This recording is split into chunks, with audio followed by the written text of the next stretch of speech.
It's just so funny because like I wonder how many other podcasts say this shit. Like obviously None. people on the goat and shit, but like you don't hear these types of convos on other fucking podcasts. Like I just don't think he has it anymore. Melo's the role he didn't want in Oklahoma City.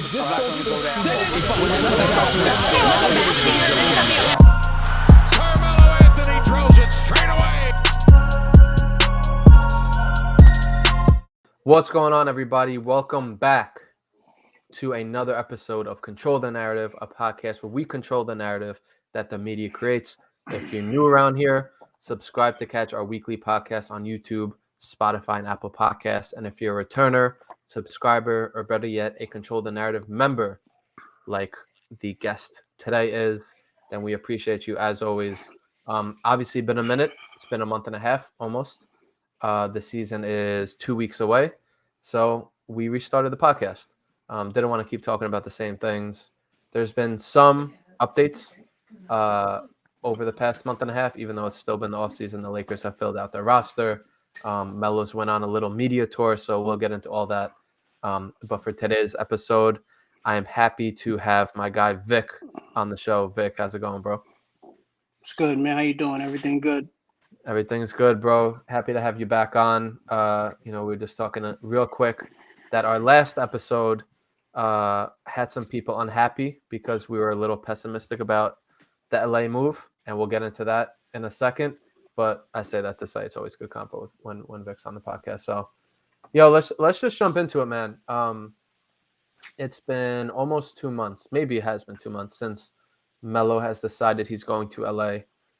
We know, everybody knows how I was feeling when it happened. A lot of people who listened or watched to our episode 2 months ago or a month ago know how you were feeling when it happened. Now that some time has passed, it's almost 2 months later. Again, it might be 2 months later. I want to know from you, Vic, has your opinion on the move, Melo going to LA, changed? No, my opinion's still the same. Still the same. I mean, on our podcast, like I said, I had my reservations, but I said I was going to be optimistic. I was going to give it a chance. You know what I mean? But, little things you still hear, like, every now and then there's so much going on social media. I've seen 5 different mock drafts of the starting lineup. Yeah. And I mean, do I think Melo should start? Yes. If he doesn't start, will it make me mad? Yeah, but as long as the playing time is there, and after listening to the press release for when they had training camp, listen to Frank Vogel talk. Yep. He's like, Melo is going to be, an intricate piece to what we're doing. Like, he's going to have a major role in what we're doing. Yep.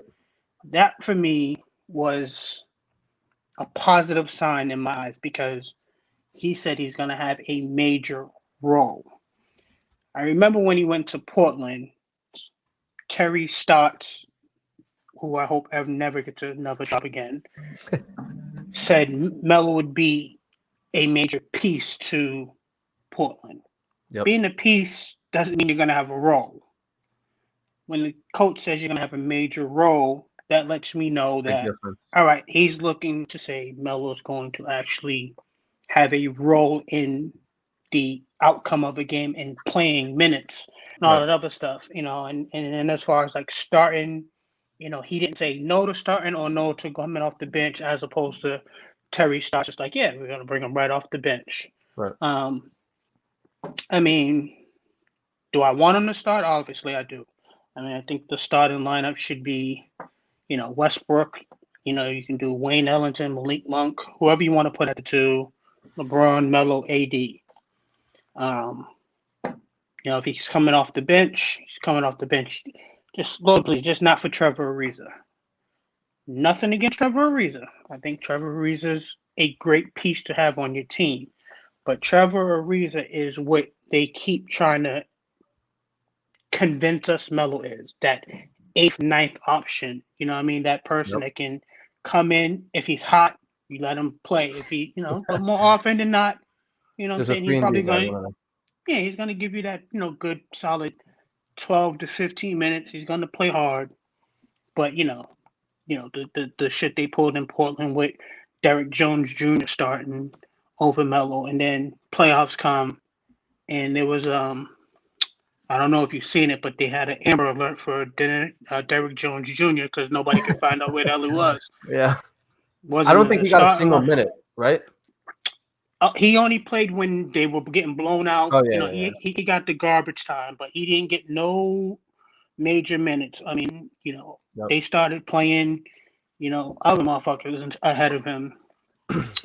So to watch that, like a player that you started over 50 games over Melo, had finishing games over Melo, and then all of a sudden he doesn't play, and Melo is still in the same position, just kind of lets me know that like they never really had a role for him. So, Yeah. I guess that's exciting. That's exciting part about it, though. Yeah, for sure. We'll get more into like the starting aspect of it in terms of Melo in a little bit, but I'm a little more open. So has my opinion on the move changed? I'm a little more open to this until like I see pictures of Melo in a Lakers jersey with LeBron, and then I'm like, fuck this shit, man. That throws me off. I'm not saying he's sold out or anything like that, but what I am saying is just like Melo has always been that guy who never teamed up with anybody. Denver, nope. New York, nope. Obviously in OKC, a little bit of a different situation, but then again, where my mind was and still is for the most part is, had he gone to OKC and they won, he's an integral part of that team. Had he gone to Houston and they won and got them over the hump, he's an integral part of that team. Portland, if he helped get them over the hump, he's going to be attributed with like being a legit piece on that team. The Lakers won 2 years ago, and again, we're not trying to do this whole thing again, but I don't know if he's going to be contributing as far as like, people are going to look at Mel and be like, no, he was a huge part of that LA team. And I guess that's on us this year. Like, I guess that's on us to be like, no, did you know that in fourth quarters he's, top 10 in the league in 3-point percentage? Did you know that, he does? So I guess that's kind of the narrative we have to control this year is if and when the Lakers are really good and make a championship run, it's on us to kind of be like, okay, well, obviously Carmelo Anthony isn't just another piece. How is he contributing to this team? And how is he really going to be attributed? There's another word that I'm looking for, being given credit for this championship. Because I know a lot of people, LeBron just got him a ring. And like, that's not going to be the case. LeBron called him and Melo said in his media tour, again, we'll get into that for a second, but he was like, no, LeBron called me and was like, no, like, I'm forcing you to come to LA. Like, now's the time and shit. So has my opinion on the move changed? I'll say this. I'm not as devastated and depressed as I was when that shit first happened, but I'm still like not ecstatic about it. And just seeing him in that disgusting yellow jersey, and I know that like we have some Lakers people following us and subscribing to us now, so they're not gonna like that. But seeing him in that disgusting yellow jersey, especially when it's like a yellow now, it's not even a gold like it was a few years ago. It's like a yellow now. That's even worse, bro. Like the gold and purple is one thing, but now it's like a yellow and purple. I don't fuck with it. So I'm a little more open-minded, optimistic, clear-minded, I guess, in terms of like, all right, here's the narrative that we're gonna have to control.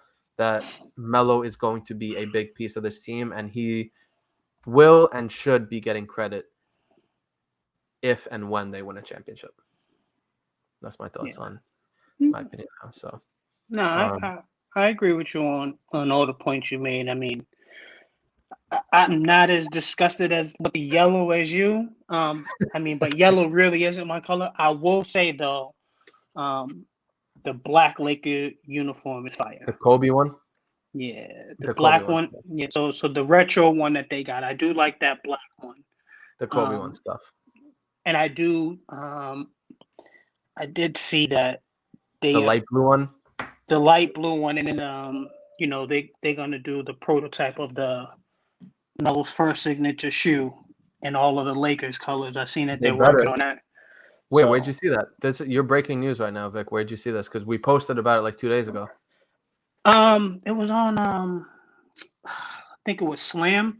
I was reading Really? because I seen it on. You were talking about like we need to get Yeah. those retros, and then I was just fucking scrolling through, and like when you're on Google, on sometimes on the bottom of the stories that come out, Yeah, and yeah. then it was a Slam magazine. It was an article on Carmelo Anthony, just pretty much the Lakers and the press conference and shit, and then they were just talking about, the sneakers, and I was like, oh shit, all right, Let's fucking go. I had no that idea about that. That's that huge. That's huge right there. that'll be big. I mean, Especially with those light blue jerseys, he can bring back pretty much all those retros. yeah, he can bring back the white and light blue ones. He can bring the black and light blue ones. He can do whatever he wants. I mean, I even like the retro ones that he came out when he was with the Knicks. Those ones were fire too. The 1.5s? The 1.5. Yeah. So, Yeah. but yeah, No, I mean, I get you with the whole move stuff. Like I said, the thing that makes me more optimistic, like as I kind of dive into it, as long as when I hear Frank Vogel say, major role, AD's gonna, well, to a lot of people's, that don't really watch basketball, just look at the box score, Melo usually plays 75 to 80 games a year. He doesn't miss a lot of games due to injury, or even rest. You know what I'm saying? He plays a lot. And I think the way the Lakers are constructed, LeBron has these rest days. AD has these rest days, and he's just hurt. I think that's the phase of where Melo can kind of separate himself. What you're talking about, as in, LeBron's rested and Melo's out there with AD, and they're playing Phoenix and Melo goes off, or it's LeBron and Melo and AD's resting and Melo holds his own. Those are the situations where the Lakers, that's intriguing to me because he can separate himself. See, unlike Portland, Damian Lillard, CJ McCollum, Norman Powell, all those guys were playing. It wasn't like people were resting or Robin Covington. So I think he gets a chance to kind of, put himself in that position where he's gonna garner the respect of people because he's gonna be, that guy. Especially. And I mean, obviously, you still got, out of control last Russell Westbrook, but I actually like the way he played last year with Washington with Bradley Beal. He played a little bit more under control. He wasn't trying to force as many shots. I mean, he can be a wild card. I love his motor. I love his motor. I mean, Russell Westbrook, if he plays the role of 18, 10, and 15, the Lakers are gonna fucking demolish the league. You know what I mean? Because that Russ is a walking triple double. There's nothing you can do about it. Nobody can stop him from getting it. It's just about opportunity. Is he going to get the opportunity this year? And I mean, the rebounds is all about Will. And I mean, he's the best rebounding guard, that I've ever seen, in my 37 years of living. Damn, I'm 38. I took a year off. I just had a birthday. My 38 years of living. Yeah, I'm getting old, brother. So, I just think Melo will have a little bit more opportunities this year to kind of separate himself.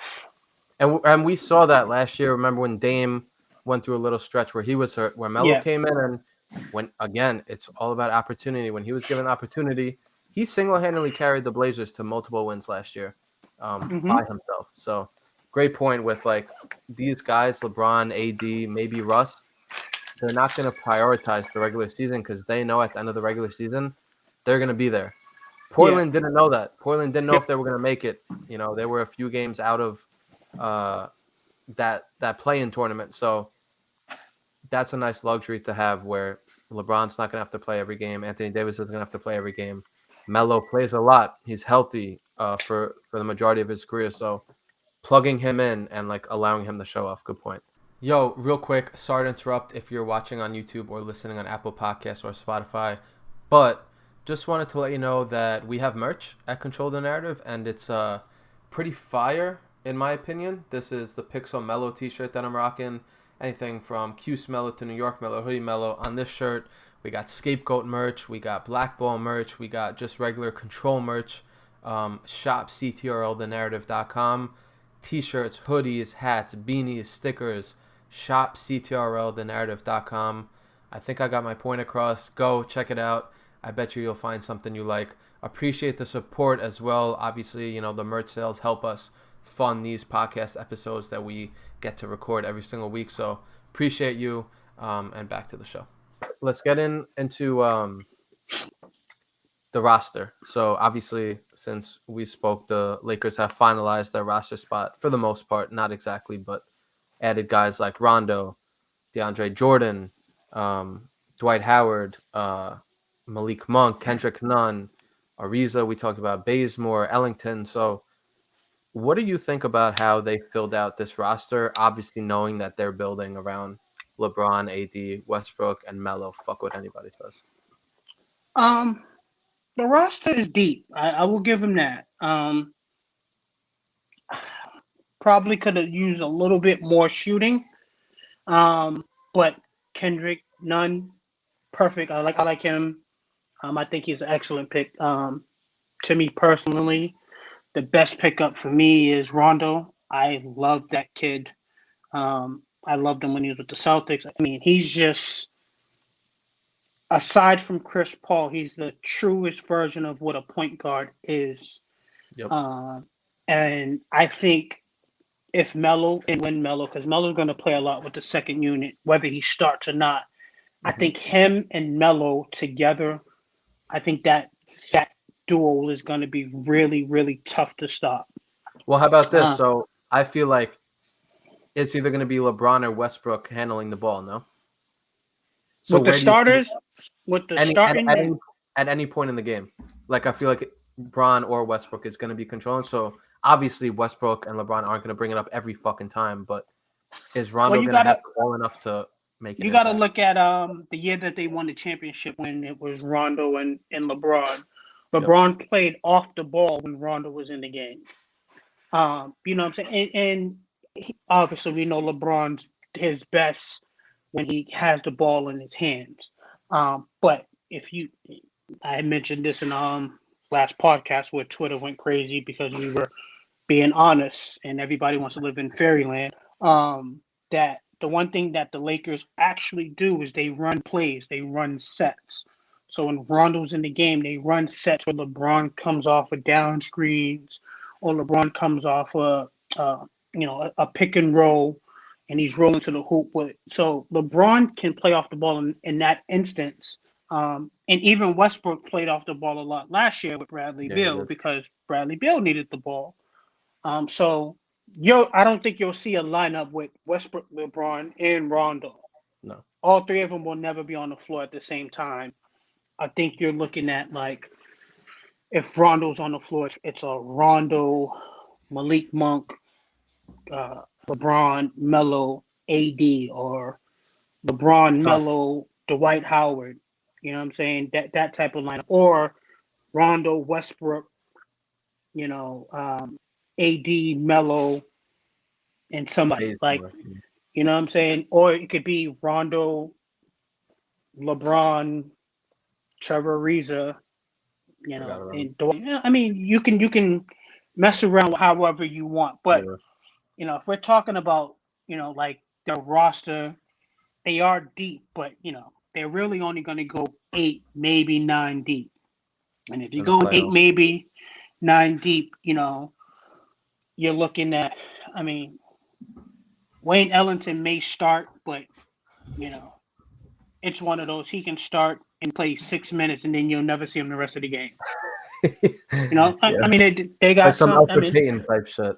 Yeah, they got some lineups where somebody may start and then that'll be that'll be it. But your core guys are going to be. I mean, even if you look at the press conference when they were going through training camp and doing their press release when they took the picture, who were the core guys in the picture? It was LeBron, AD, Melo, Westbrook, Rondo, Dwight Howard. Dwight, yep.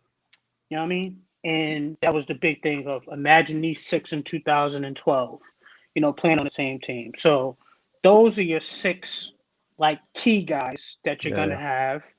And then you're gonna have, I think Malik Monk's gonna get some run, and Kendrick Nunn. And then you'll have Trevor Ariza, who's gonna be the one sprinkled in. And then the Bazemores of the world, or he's gonna ride the end of the bench. I like DeAndre Jordan.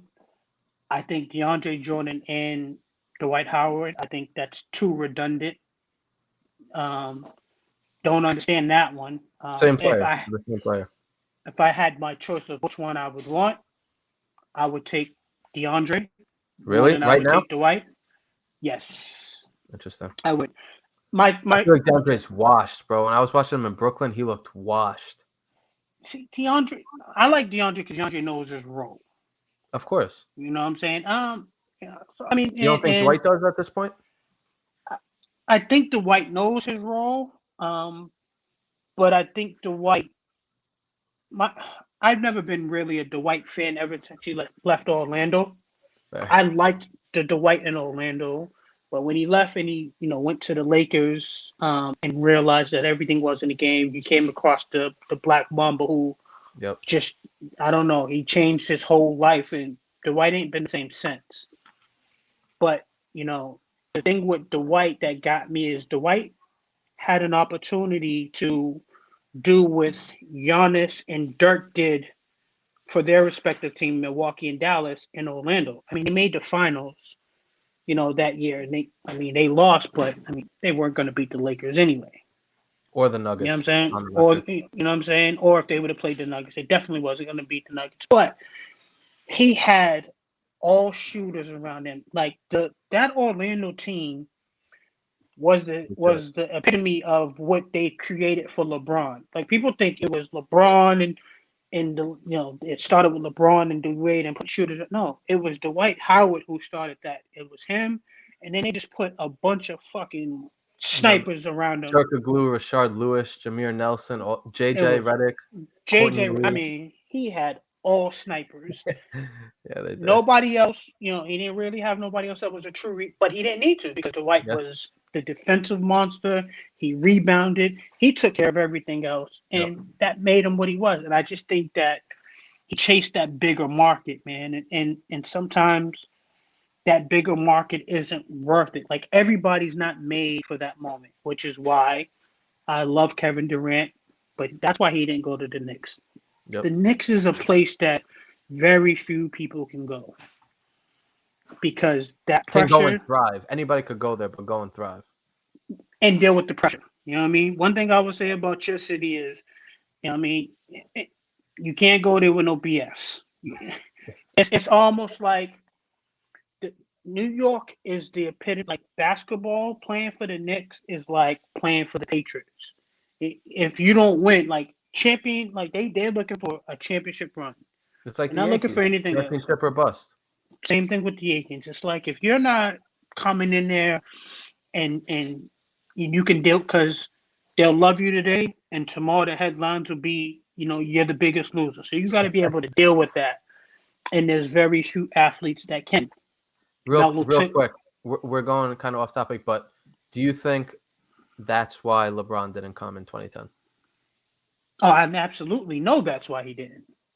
Because like people are gonna say, oh, he's on the Lakers now, but he already had 3 championships before he went there. It wasn't like he was looking for his first one. So, and even and LA people don't take this personal, but LA is not like New York in the sense of the way the media treat you. Like if you lose at the Lakers, it's almost like they don't give a shit because they got 17 championships, 18 championships, whatever. Yeah, 18 now because they just won.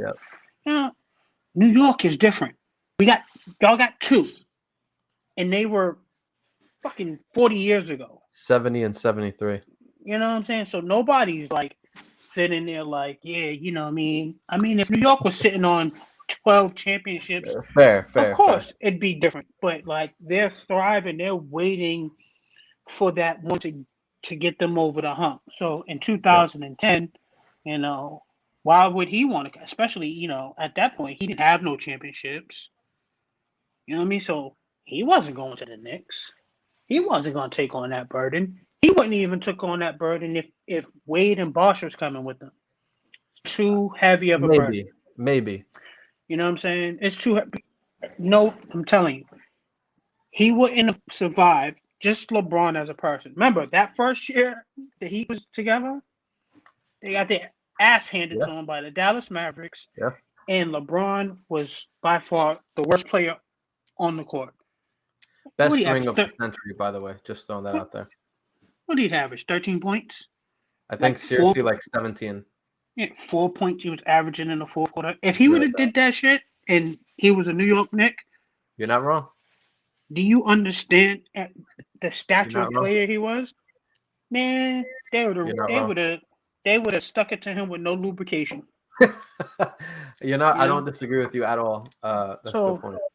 I just don't think all athletes ain't meant for that type of spotlight. And then when he went to LA, he's he's 18 years in. And he knew AD was gone too. Yeah. So. AD's gone, he's got 4 chips, and everywhere he's gone, and this is not a LeBron bashing, but he's always. I was just gonna say, I think we need to rename this one. This episode specifically, it was gonna be like previewing the Lakers season. I think it just needs to be fuck LeBron or some shit. It was all the media made him who he is. Like they anointed him, and then he just fell into the trap.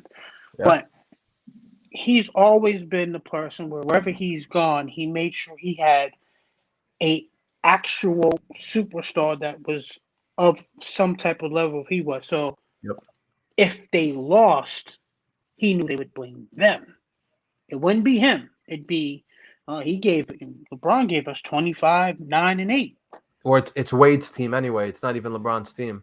Yeah, and it's just like, okay, he gave you 25, 9, like, when they won in Cleveland, I guess everybody forget in that finals that Kyrie averaged a mere 30 points, 5 rebounds, 4.5 assists. And hit that 3. Everyone forgets. I don't want to say everyone forgets. People hit the game winner. Hit the game winner. No, they forget it because when you watch any recap, what's the only recap they show from that championship series? Of course. LeBron's block. The block. Of course. Not the game winner. Not what actually won the game. That block, you still was losing. I talk about that till this day. My brother's a diehard LeBron fan. Talk about that till this day about how if he blocks Iguodala and Kyrie misses that shot, that block doesn't mean shit. Obviously, they're not in this situation if LeBron doesn't make that block, but that came after. So, real quick, how the Lakers filled out the roster. Trust me, I could talk about LeBron and the narrative of his career all fucking day. No, we don't want to talk about LeBron no more. Let's get back to our guy. I want to make it a little Laker focus. So, like, how they filled out the roster, I'm kind of on board with you, man. I think they did a good job of filling out the roster. DeAndre Jordan and Dwight, similar players, and even Anthony Davis, great defender, obviously. Having the paint on lockdown like that, huge. Just having one guy in there at any point who can block shots. We saw that in Portland over the past few years. They had that in Whiteside, but last year they really, really missed that, where guys were just scoring in the paint at will. I think they have an athletic team. Obviously, everyone's going to bring up the age. Are they too old? But at the end of the day, they're not playing to get that number 1 seed in the regular season. I don't think they need it. I would not be shocked if they're like a 2, 3. I don't think they'll get to 4, but I would not be shocked if they're the 2nd or 3rd seed in the regular season, just because it doesn't really mean shit. Of course, they'd like to have fucking home court advantage in the playoffs, of course. But at the end of the day, as long as they're in the playoffs with a chance with LeBron, AD, Westbrook, Melo, Rondo, Dwight, and then a few of those other guys healthy, that's all that fucking matters. So the regular season really doesn't mean shit. Of course, we're going to overreact to some losing streaks and to some winning streaks and things like that.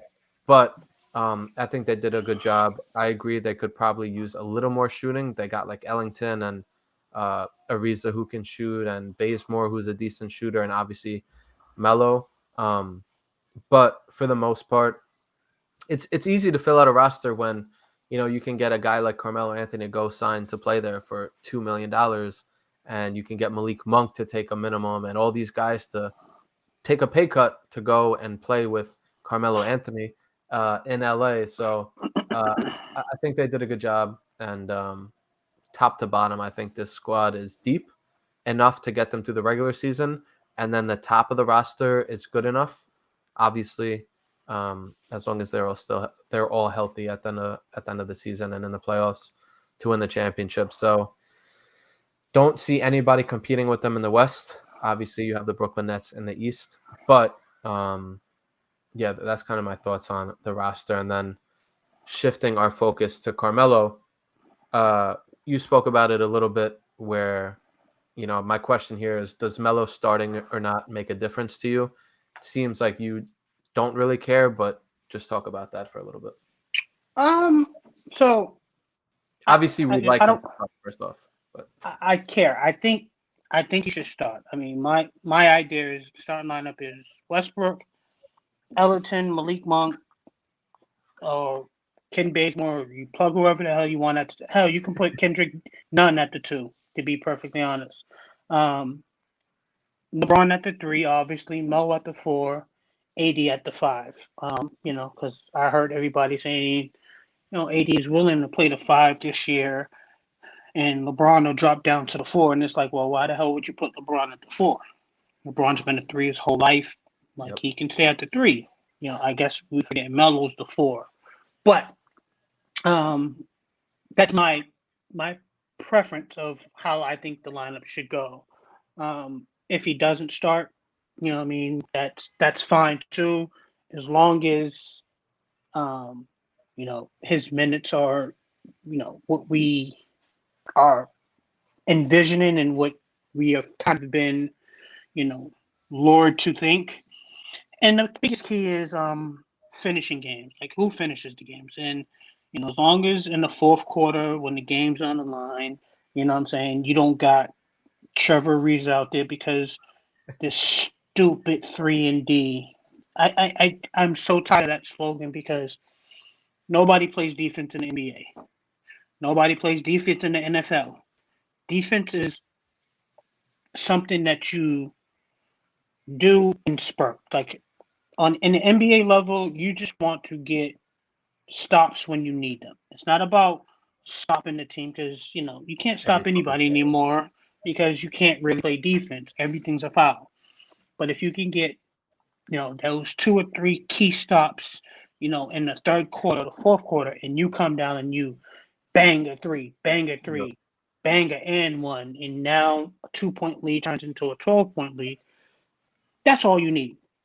I don't need the Lakers to be the number 1 defensive team. I just need them to get those timely stops, just like any other team. So 3-and-D, you can miss me with that bullshit because it makes no sense. Doesn't exist.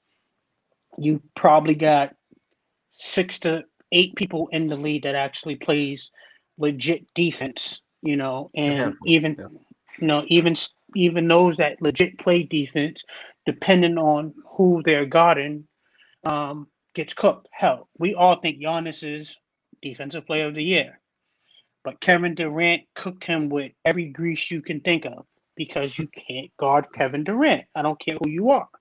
So, defense is it's an effort thing, but it's just about timely stuff. So, yeah, I think he should start. But if he comes off the bench, I'm not gonna go jump out the window, or anything like that. It's just a matter of as long as he's playing and he finishes games, I'm with whatever. Yeah, I think it's kind of the same shit we've been talking about for the past 2 years, where it's like we know that Melo isn't going. Not that he can't. We know that he's not going to be the number 1 or number 2 option on a team and start and all that shit. So all that we ask for as Melo fans and this movement, leaders of this movement, is have the guy finish. How many fucking clutch shots has he hit for the Blazers over the past 2 years? That's what he does. I saw a stat that was like, I don't want to misspeak on it. Actually, I can find it right now, where he was number 4 overall among qualified players in 3-point field goal percentage last year in the fourth quarter. So number 4 in the entire league in 3-point percentage. So like, there's no reason not to put him out there at the end of games. Obviously, like you just had that whole defensive feeling. Like same thing. Melo's not gonna not try on defense with 40 seconds left. So it's the same shit we've been talking about. As long as he gets touches at the elbow, gets touches besides just spotting up from 3, and finishes games, I don't care. Obviously, I would love for him to start that whole thing that him and Russ were doing in OKC, where Melo rolls it to him and Westbrook picks it up. That whole shit is cool. It'd be nice to see that. But at the end of the day, if Melo is involved in the offense and like even setting picks, like doing things like that like aren't just standing in the fucking corner with his thumb up his ass. Because we saw that when he does that, he's not a pure shooter. He's a pure scorer. So he needs to be involved. Let him touch. Let him run some point. Let him do other shit. Don't just have him sitting in the corner. That's all that I really care about. Yeah, I mean, even with Portland, when they actually did run the pick and roll with him and Dame, or even him and CJ, it worked. Because if you switch, Melo got the mismatch. They'd back it up, give it to Melo in the post. He goes to work. If you don't switch, Dame or CJ will attack you. If you trapped, you kick it out to Melo, open 3, open mid-range jump shot. Like Melo's the perfect person to run a pick and roll with, because you're screwed with the pick and roll. Like, you know what I mean? And then when your only hope is, shit, we just hope he miss. You know what I'm saying? Like, the thing that kills me is, Melo gets the ball in the post and, he do his thing. And, he missed and he has one of those off nights where he's missing and people are like, oh, yeah, such and such locked Melo. Nobody locks Melo down. You can't. It's just he missed the shot. Nobody locks KD down. He just missed the shot. You know what I mean? These are shots that they make 1,000 times a day on numerous occasions. And to jump on your point real quick about, the fourth quarter shooting percentage for Melo, I mean, if you're talking about clutch baskets in the fourth quarter, I think Melo is either 1 or number 2, since he's been in the league. This is, we're talking the Kobe Bryants of the world, all these top scorers. Melo's been fucking doing this, since he's been in the league. He's been that guy. You know what I mean? I don't know how many times the guy's got to hit a clutch shot to win the game or tie the game, for people to be like, oh, damn, he actually was pretty good. You know what I'm saying? Like, you see it whenever some stat like that goes viral of like, oh, Melo has more game winners than Kobe. It's like, what the fuck? Like, are you serious? And it's like, have you not been paying attention the past 19 years, or like, what's good? People look at you like you're crazy. They start Googling and like, oh shit, you're right. And it's like, you know what I mean? I mean, I guess, people don't pay a lot of attention. I mean, and Melo's going to be, unfortunately for us, he's going to be one of those players where he's not going to be appreciated until he retires and he's gone, and people realize afterwards. Like, you know how these young kids that never seen Jordan, when they watch The Last Dance, they was like, "Oh shit, he is the greatest." Like, I thought. I mean, we thought LeBron. It's going to be one of those. You're not going to appreciate his greatness until it's all said and done, and that's unfortunate. I agree. We're trying to change that, but I agree with that. That like the vast majority of people don't really understand that Carmelo is a top 10 scorer of all time, and like he's going to be number 9 in a month of all time. Anyway, we talk about that. All right, last interruption, because if you're watching or listening to the podcast for this long, you probably fuck with us, and if you fuck with us, you'll probably fuck with all the perks that you get from being a Control the Narrative member, whether that's access to our invite-only Discord where we're talking basketball all the time, or opportunities to join the next episode of Control. So whenever we need a guest, I go in our Discord, I say, yo, who's free? Who wants to hop on the next episode? And I pick from there. You get 20% off merch forever, and then you also get member-exclusive merch, all by being a member. Tiers start at $2 a month. So if you fuck with us, go check out a membership, CTRL the Narrative.com, and I will see you in the Discord. All right, back to the show for good. Melo went on a huge media tour, so he came out with a book Where Tomorrows Aren't Promised. If you haven't picked it up yet, go Great to read. Amazon, Barnes & Great read. Noble, wherever you buy a book. I have not read it yet, but I have a copy of it, and I plan on reading it very soon. So he went on this whole media tour, anywhere from Barstool to the Drew Barrymore show to all these different places interviewing. We Yeah, still need he to was get him. on he was on Drink with Champs. Yes. He was on $1 Million Worth of Game. Yep. So, yep. All the smoke, a bunch of podcasts. Still waiting for him to come on Control. So Mel, if you're listening to this, DM us and let's do it.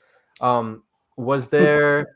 I guess what was the biggest takeaway of any of the Melo interviews? Doesn't have to be basketball related. Like just anything that he said that you were like, oh shit, I didn't think about that, or I didn't think he would say this, or if you don't have one off the top of your head, I could go first. I mean, if you want, I mean, I do have one, but if you want to go first, no, you got it. I guess. But so it was a few things, but one of the things that caught me, like I said, I got the book and I actually read the book, so it's a great read. I mean, it's pretty much everything you learn about him from the age of 9 to when he goes to Syracuse. Nothing in it about the NBA. Like this is just his life story going, leading up to, the man he ended up becoming. But what caught me is when what was it? I want to say $1 Million Worth of Game he was on with Gilly. And he was just talking about his relationship with Wade, Braun, CP3. And, the thing that got me was he said, even though Dwayne Wade is the oldest of the crew, he was saying that he always felt like he had to be the big brother to them. Like he was the one that looked out for them. Like, whenever something was going on, he was the one that felt like he had to be that guy. Like, it's not going down like that. And, he mentioned how, coming in the lead, not being picked number 2, being snubbed out of the Rookie of the Year. And then when the whole Malice and Palace thing happened at the Garden, I mean, not the Malice and Palace, the Garden fight with Collins. And, David Stern brings him in and just pretty much says, listen, you want to be an NBA superstar, you want to be on the streets. And that kind of was the shift that he needed, where he was like, shit, you got to get it together. But it was that situation where he kind of says that fight was when the media made him the villain. LeBron became the hero and he became the villain.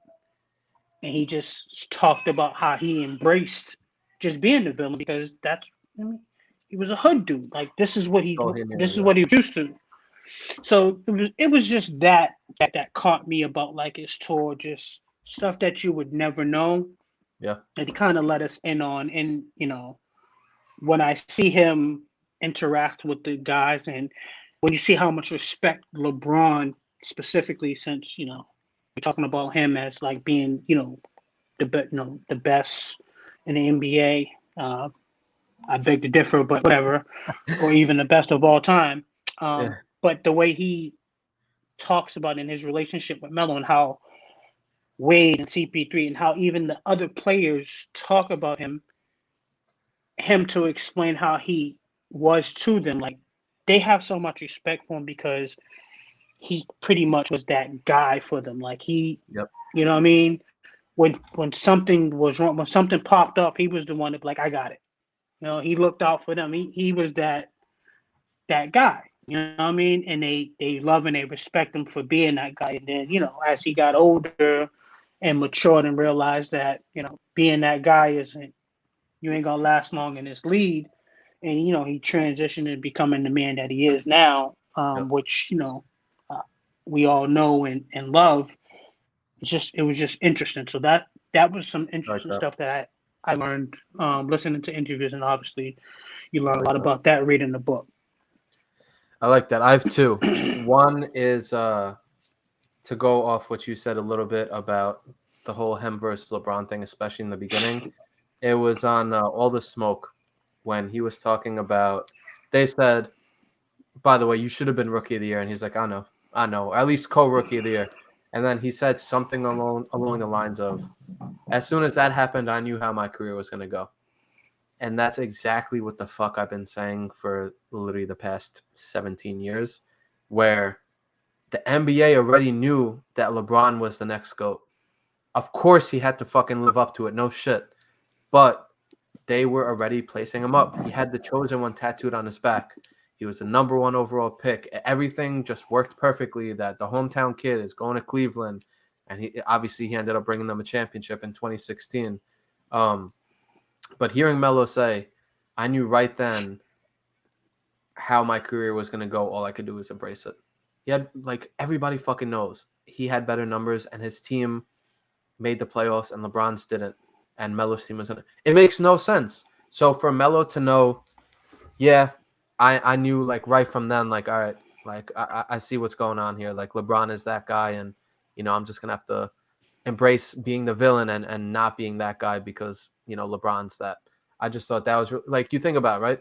Even the Nuggets' first home game, one of the biggest stories was that LeBron James was in attendance, and he put on Melo's jersey. Wild shit. And, like, would that have been a big story for Melo if it was vice versa? Of course, but not as big. And I don't fucking remember what that was like in 2004, but just from seeing videos and reading articles and things like that. So that's one. And then the other thing that the Knicks fan part of me got really, really excited about is when he was on $1 Million Worth of Game, and he was talking about he wanted to come back to New York to play this summer. And it was between the Lakers and the Knicks. And he had told his son Kyan that once Kyan gets to high school, Melo's going to be back here. And Kyan is he's a freshman in college right now, playing at Christ the King in Queens. And Melo wanted to be here for that. So he wanted to come back home. Then LeBron called him and said, yo, let's go, let's do this. So obviously, being a Knicks fan that I am and a Carmelo Anthony fan, and a lot of people have said this, I'm not acting like I made this up, but him winning a championship this year and then him coming home for his last year or two or however long he wants to play for the Knicks, not fucking Brooklyn, for New York Knicks.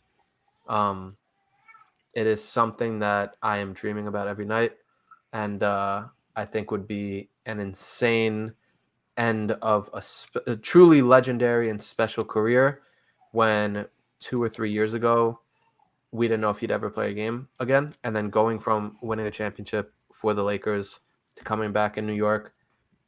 Will they win a championship? I don't know. But competing in the playoffs and being a part of that and helping these young guys like Quickly, Obi, all these guys, I could go on Knox if he's still going to be here, all that, take the next step would be RJ. How the fuck did I forget RJ? Taking that next step would be, I think, a perfect ending to his career. So that's what I thought of. So to jump on your first point, I have a question to ask you. Yeah. So the draft, LeBron's number 1. We already know, like you said, he said once he lost Rookie of the Year, he knew where his career was going. I was asked this question in a group that I'm in. We just talk sports, just a bunch of the fellas. And somebody brought it up and said, do you think the NBA purposely rigged the draft so Melo didn't go number 2 to Detroit because they knew Detroit was already a made team? Melo goes there, he wins immediately. You think they purposely do you think that Darko Milicic pick was an NBA thing like David Stern, Knicks to CP3 trade to the Lakers deal? Or do you think Joe Dumars was really that dumb to think Darko was better than Melo? So I literally just Googled Pistons GM 2004 and Joe Dumars came up. I don't think that they rigged it. And like the whole story, right, is like the Pistons wanted to draft Melo. He thought he was going there. And then they saw Darko work out and they were just unbelievably impressed, which sounds so funny saying that in 2021. Of course, like there's a chance that like there was some shit that the NBA was involved with that like kind of didn't add up. I even think when LeBron was in Miami and Cleveland kept getting those first-round picks, the first overall picks, that shit was kind of weird. I'm like, how do they keep winning these first-round picks that they just so happened to flip for Kevin Love? A lot of weird shit. So I don't really trust NBA 100%, but it's definitely possible. I just think that being impressed by Darko so much that you choose him over the guy who just, not single-handedly, but led his team No, to single-handedly. Because they had some good pieces, like McNamara was decent, Hakeem Oh, no, Warwick. they were decent, but he put on the show Of course. in the Final Four.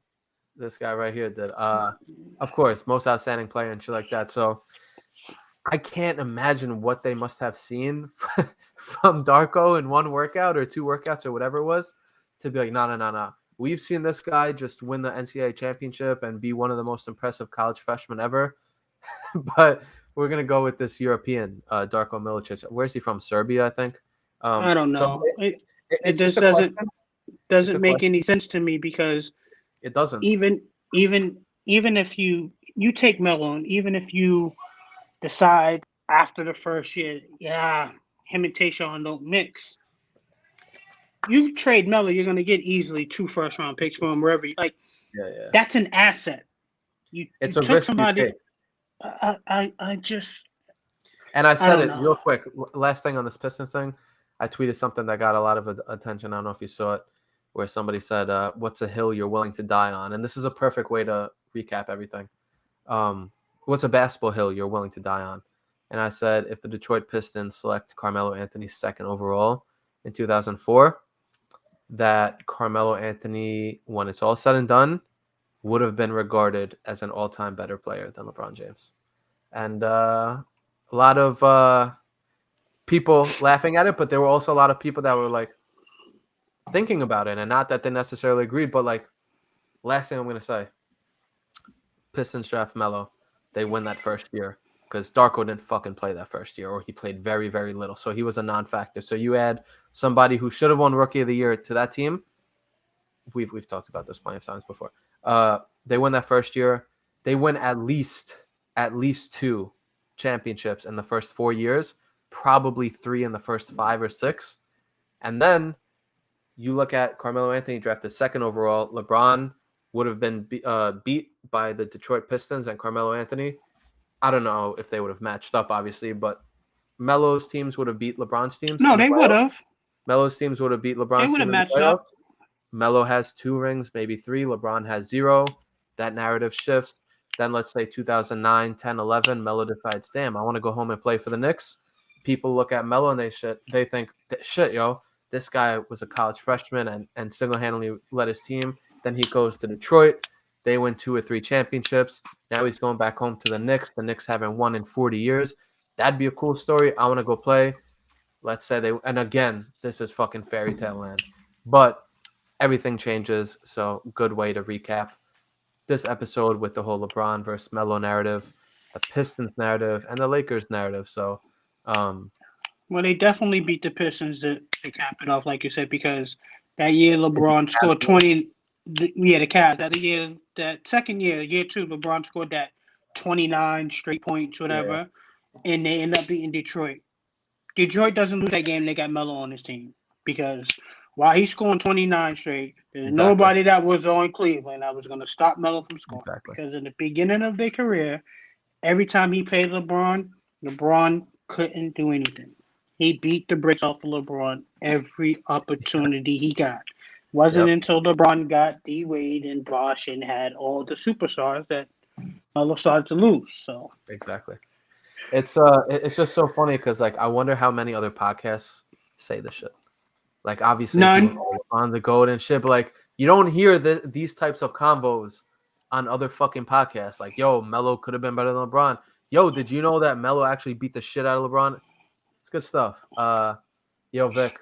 Hell of an episode, but as you know, before we officially end everything off, we give our guests the floor to control a narrative. I'm getting back used to this. It's been a month and a half, so I forgot the routine here, but I'm going to give you the floor and let you control a narrative. It doesn't have to be Melo related. It doesn't have to be basketball related. It doesn't have to be sports related. But the floor is yours. So go ahead and control the narrative.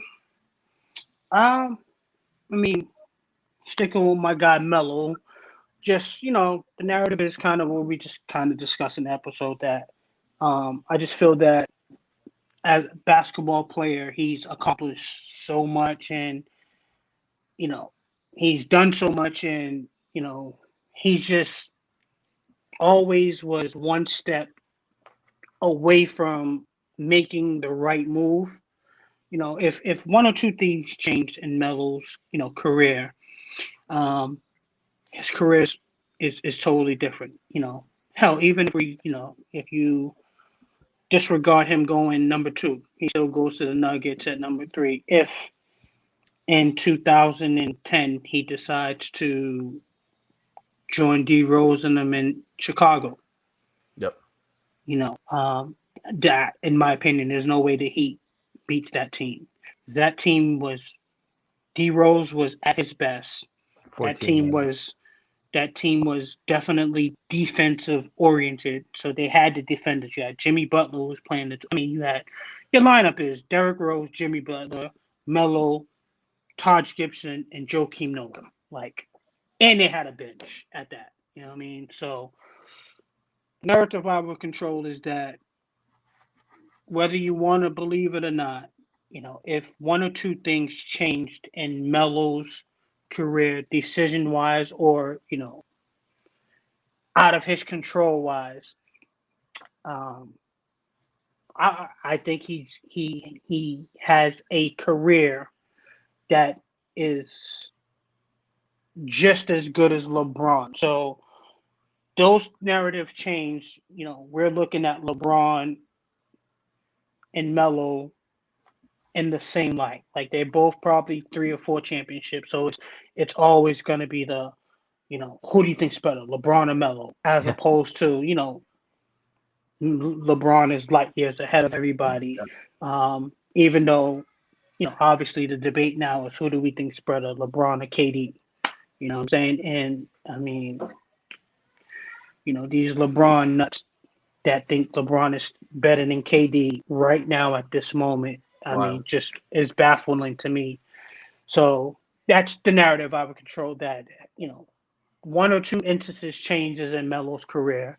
And, we're looking at Melo and LeBron in the same light of who's better, as opposed to everybody just thinking, LeBron is light years ahead of Melo, which, if you're going to go by rings and stats, I guess you may be right. But anybody that watches basketball and, is being unbiased knows that, that's not the case. Well said, Vic. It's a little bit depressing, if I'm being honest with you. Again, if one thing changed, if Melo just gets drafted second, if he just goes to Miami, if he just goes to Chicago, if the Knicks don't hire Phil, so many ifs. But at the end of the day, he's still on the court. He has a chance to win a championship this year and shut everyone the fuck up by being a legit contributor on the team, which I hope the Lakers allow him to be. And then he comes home to New York for his last year, 2 years, 3 years, probably only 1 year if I'm being honest. And then everybody's looking at him in a different light because of this ring culture where it's like Adam Morrison has a championship, but Carmelo Anthony doesn't. Is Adam Morrison a better player than Carmelo Anthony? It's about situations. We've talked about this in length, many podcasts. So, Vic, my guy, thanks for the great convo. Always, to be honest with you, it was a 2-person show. We had 4 questions, excluding the narrative. I was like, yo, hopefully we get to 30 minutes. Right now we're at 57 minutes and counting. So always a good convo, bro. Appreciate you taking time out consistently. Thank you for being a member, a controller at that, being one of the leaders of the movement. And we will talk again soon. So appreciate your time, bro. All right. Be safe, my guy. Keep doing your thing. Appreciate you, bro.